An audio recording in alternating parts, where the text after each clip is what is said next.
juste pour vous présenter le schéma au Maroc, une organisation bicéphale avec de l'assistanat, c'est le Hamed, à peu près 10 millions de personnes qui sont couvertes par le Hamed. Et puis c'est un grand régime au niveau de l'assurance maladie obligatoire, avec la CNOS qui gère le secteur public, également certaines catégories résiduelles, ce sont les anciennes victimes des droits de l'homme, et également les étudiants. Et de l'autre côté, il y a la CNSS qui gère le secteur privé, prochainement les indépendants. Et entre les deux, c'est-à-dire hors AMO, il y a la mutuelle des forces armées royales. C'est le schéma qui a été adopté au Maroc par rapport à la couverture médicale de base. La CNOS gère à peu près 3 millions de bénéficiaires. Et à chaque fois qu'on évolue au niveau de la CNOS, on voit que le ratio démographique il commence à se dégrader et à terme, on aura un actif devant un retraité, ce qui va peut-être pénaliser même la pérennité de la CNOS à terme, d'autant plus qu'on va également avoir les ascendants, on va couvrir à peu près 200 000. Et là, on aura les indicateurs de prise en charge, et on va voir ça juste après, qui vont se dégrader avec une cotisation de 4 milliards 700 millions de dirhams, ne payant à peu près 3 milliards 300 millions de dirhams, avec un nombre de dossiers qui est extraordinaire, c'est à peu près 5 millions de dossiers qu'on gère avec les mutuelles. Alors, les ALD, le chiffre frappant, c'est qu'en 2006, on avait sur notre système seulement 55 000 personnes déclarées à la CNOS étant porteuses d'une infection de longue durée. Et en 2015, ils sont à peu près 150 000, c'est-à-dire une évolution de 100 000 personnes déclarées porteuses d'une ALD avec un rythme de déclaration de 24 000 personnes, ce qui est énorme. Et le chiffre également, c'est que 46, ça représente 3,4% par rapport à la population globale qu'on assume, mais ça consomme 46% de toutes les ressources de la CNOS. Et à terme, c'est-à-dire en 2020, on aura 7% de la population porteuse d'une affection de longue durée qui va consommer plus de 73% des ressources de la CNOS. C'est-à-dire que l'argent de la collectivité récolté, recouvert par la CNOS, va être affecté aux personnes porteuses d'une affection de longue durée. Bon, les chiffres, je crois, ils ont été présentés, mais si je me focalise sur les diabétiques, au niveau de la CNOS, ils étaient 22 000 en 2008. Et le dernier recensement qui a été fait au niveau de la CNOS, on a à peu près 60 000 personnes, et vous voyez que c'est une évolution de 170% sur une période de 2008-2015, ce qui est énorme, avec une évolution moyenne de 15%. C'est-à-dire on voit absolument sur la population assurée par la CNOS, l'évolution l'envolée des personnes déclarées porteuses d'une affection longue durée.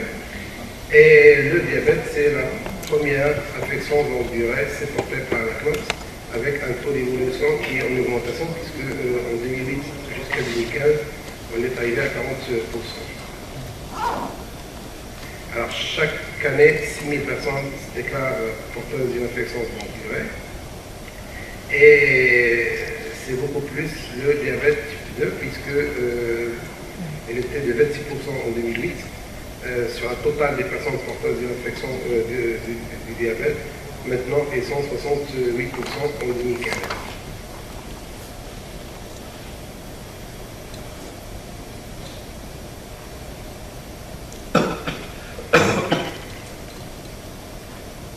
Sur les 6 000 personnes déclarées diabétiques au niveau de la CNOS, vous voyez très bien que type 2 c'est 4 000 et seulement 1 000 assurés ont le diabète de type 1 est indéterminé, c'est-à-dire qu'on n'a pas pu sur le calcul, sur l'étude, déterminer certaines personnes pour manque d'informations, mais l'idée c'est que le diabète type 2 est beaucoup plus prépondérant par rapport au type 1, avec de la polypathologie, puisqu'on a à peu près sur les 17 000 personnes ayant le diabète, alors il y en a 7 000 qui ont plus d'une ALD,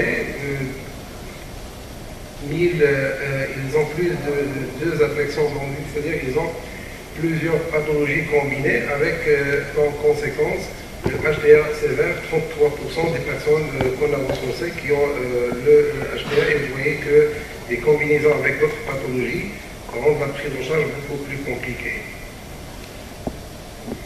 Et ça, je crois que c'est classique. 95% des diabétiques ont plus de 40 ans et ça touche beaucoup plus les femmes que les hommes. Et puis, ça se concentre sur les grandes régions, là où peut-être il y a une offre de soins beaucoup plus améliorée, ce qui fait que les deux régions, Rabassa, Kinitra et Kazastat, s'accaparent 51% de la population porteuse d'une infection non directe. Alors, côté dépenses, en 2008, on mobilisait 183 millions de dirhams pour le diabète. Maintenant, on est à 478 millions de dirhams en 2015. Et vous voyez l'évolution, c'est-à-dire que l'évolution de la population, c'est 170%, et l'évolution des dépenses, c'est 161%, et ce qui est énorme. Et ça, cette dépense, c'est-à-dire que le diabète, c'est 11% des dépenses de la classe. Et vous voyez que de plus en plus, on est en train de ressentir le poids du diabète sur les dépenses de la classe. Les dossiers, c'est pas important. Par contre, le coût moyen d'un dossier de prise en charge d'un diabétique, c'est aux environs de 1100 dirhams.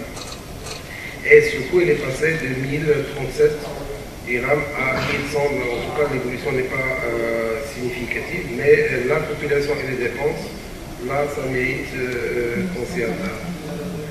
Avec un coût moyen d'une personne diabétique de 9 000 à peu près, et ce coût est passé de 9 000 à 10 000, c'est-à-dire que même le coût de chaque dossier est en train d'évoluer, pas seulement la population, pas seulement les dépenses, mais également le coût des dossiers qu'on dépose au niveau de la classe ou derrière une prise en charge, il est en train d'évoluer consécutivement. Les principaux postes, c'est-à-dire si je prends ce que consomme un diabétique pour la classe, c'est plus le médicament, les hospitalisations en cas de complications, de la biologie, et puis dialyse, vous voyez que c'est beaucoup plus le médicament qui est largement consommé par la population. Et ça également, peut-être, il faudrait qu'on investisse davantage sur la prévention. 95% des médicaments qui sont prescrits par nos assurés sont des princeps, ne sont pas des génériques. Toute la question sur le recours au générique.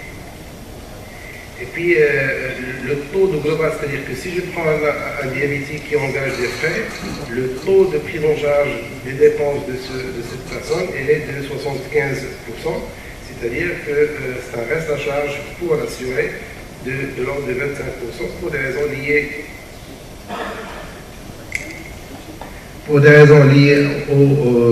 aux médicaments remboursables, mais également au taux de couverture sur lesquels peut-être il faudrait se pencher, et parfois même par rapport au périmètre de prise en charge, que ce soit pour les dispositifs ou même pour les médicaments. Alors les femmes représentent 51% des patients diabétiques ayant eu recours aux soins et 49% du total des dépenses de soins, c'est-à-dire qu'on voit que la population, les femmes sont beaucoup plus touchées par le diabète et c'est elles qui ont plus de recours aux soins, c'est-à-dire au système d'assurance maladie géré par la classe. Alors au niveau des mutuelles, vous voyez très bien que certaines catégories sont plus touchées pour des raisons liées peut-être à la nature de leur métier, les forces auxiliaires, la douane, mais également la FGPTT. La FGPTT, c'est beaucoup plus le profil démographique de la mutuelle qui fait qu'ils ont une population vieillissante et de l'autre côté, plus de diabète recensé. Alors, pour la classe, les recommandations, c'est qu'on puisse avoir un fonds, parce que ça n'existe pas. Il y a énormément d'initiatives, mais il n'y a pas un fonds national pour la prévention dans lequel verseraient les organismes gestionnaires des fonds pour qu'on puisse développer des actions de communication de grande envergure. Il y a pour le volet cancer, une fondation qui gère ce volet-là, mais au niveau du diabète, il n'y en a pas et ça pénalise un petit peu les efforts qui se font à ce niveau-là. On a 62% rapidement. Alors, on a 62% actuellement de la population couverte par un système d'assurance maladie, mais cette population bénéficie de la gratuité au niveau des centres de santé, ce qui fait que peut-être il faudrait qu'on trouve un moyen pour mieux financer, je parle en tant Knot, il faudrait qu'on trouve le moyen de financer davantage ces réseaux. Alors, dernier slide, comme ça je termine. Il faudrait intégrer l'agro-industrie dans la prévention, dans ce qu'on appelle les financements innovants, parce que quand même, on se positionne en aval par rapport à ce qui se fait en amont, au niveau de l'agroalimentaire. Il faut aller vers les génériques, la biologie, les lignes de prescription et les protocoles thérapeutiques. Il faut un partenariat, il faut développer, et il y a un modèle, c'est le partenariat CNOPS Santé et ANAM sur le diabète, avec l'appui de professeur Abdelkhadir pour la communication sur la prévention. Et il faut qu'on trouve dans le tour de table les assurances privées, la CNSS, les mutuelles, dans une initiative nationale contre le diabète. Et je crois que ça vaut le coup. La CNOS a développé une application qui permet aux assurés d'avoir des informations de prévention sur le diabète. Et ça, c'est une action peut-être à une échelle très réduite, mais il faut aller vers une initiative nationale pour la lutte contre le diabète, dans laquelle on trouverait tous les acteurs, bien sûr le ministère de la Santé, mais également toutes les mutuelles, les assurances privées, tous les acteurs, pour justement combattre ce fléau, parce qu'on a vu les chiffres, le diabète, ça commence à peser très lourd, et peut-être la pérennité des régimes va dépendre de la qualité de la réponse qu'on peut avoir sur la prévention contre le diabète. Merci beaucoup.